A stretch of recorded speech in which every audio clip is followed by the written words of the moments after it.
Begin with Israeli National Security Minister Itamar Ben-Gvir. He visited Jerusalem's Temple Mount in the morning today, and he prayed there. Well, that goes against the Islamic authorities' decree at the holy site, which outlaws any utterance of non-Islamic prayer. But Minister Ben-Gvir has made fairly regular visits to this flashpoint site, usually on holidays.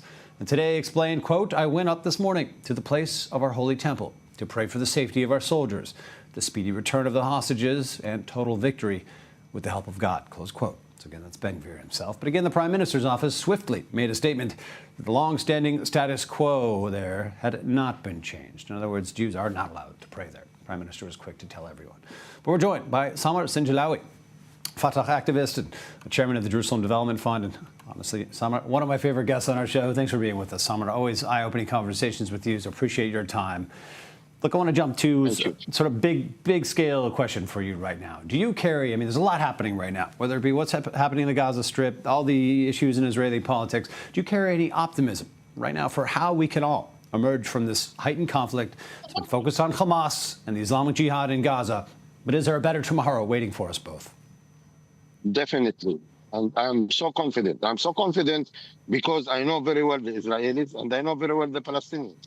The majority, the mainstream of the Israeli people and the majority and the mainstream of the Palestinian people by nature, they are capable to coexist and they would like to have an exit to this conflict.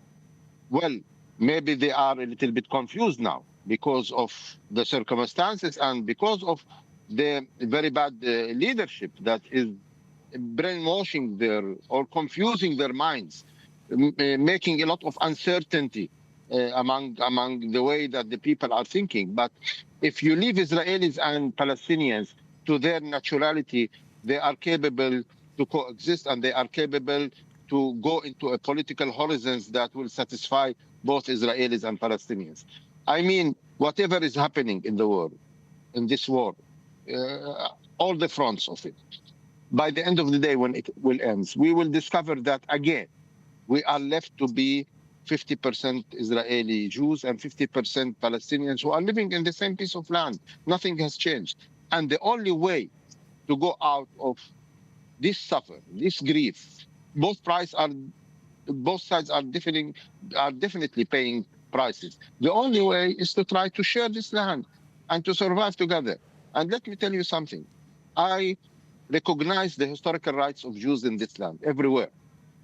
But never in history they were alone here. There was always others, and these others are us. If we recognize this mutual history, we will be able to find the mutual future together. And we are capable, and we will. People like Ben-Gvir, you know, I really hope that the Israelis will vote him away in the coming election. They will vote him out together with all the extreme people who are inside this government. Because this guy is not only trying to provoke Palestinians, but he is dividing the Israeli society. Do you think that this visit to the mosque today is uniting the Israelis behind him? He's more and more dividing the Israelis. He's a controversial person that, you know, nobody is really able to accept him. And he thinks that by what he's doing, he's serving the national interest of the Israeli Jewish people. I think he's doing the opposite. But anyway, he does not represent the Israelis.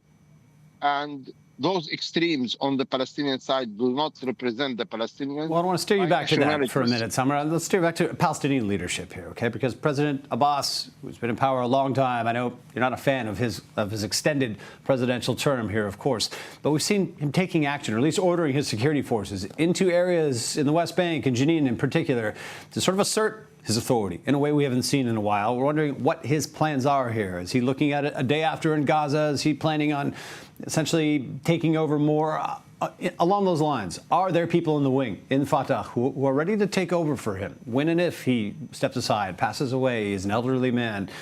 What's next for his ruling party? Well, I think he's counting his last days. And if I want a little bit to compare what's happened in Syria to what's happening here in the Palestinian areas.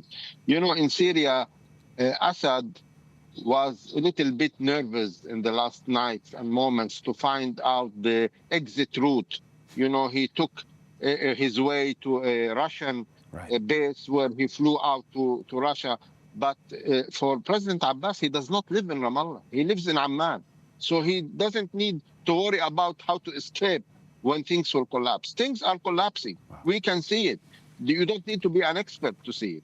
Now, what will happen after Abbas? I think a more moderate Palestinian leadership will emerge because Palestinians are fed up from the current situation. They are fed up from the destruction that Hamas brought upon them in Gaza, and they are fed up by the corruption that Abbas brought upon them in the West Bank.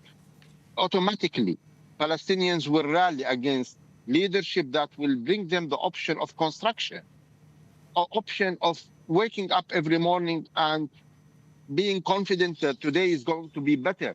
And it does not come as a gift from the sky.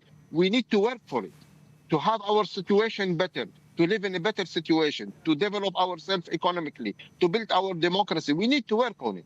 And I think I can see it among the young generation. I can see it among lots of activists inside Fatah. The change is coming. And I am confident this change. But if the Palestinians set an example in front of the Israelis that we are changing positively, that we are opening doors for cooperation, this will affect the Israeli public opinion I think you're right. into voting out extreme voices like Gvir. And then when the mainstreams, the normal Israelis and Palestinians, we start doing business, we will be able and capable to find a political horizon that will satisfy both nations. Well, I do appreciate the optimism, but of course the analysis. Samar, in all seriousness, I believe there's a lot to what you're saying there, and especially the issue that you began with on recognizing mutual rights to live here together side by side. These are important keys that are missing from so much of the discourse. Samar Sinjalawi, thanks for being with us. Thank you. Thank you.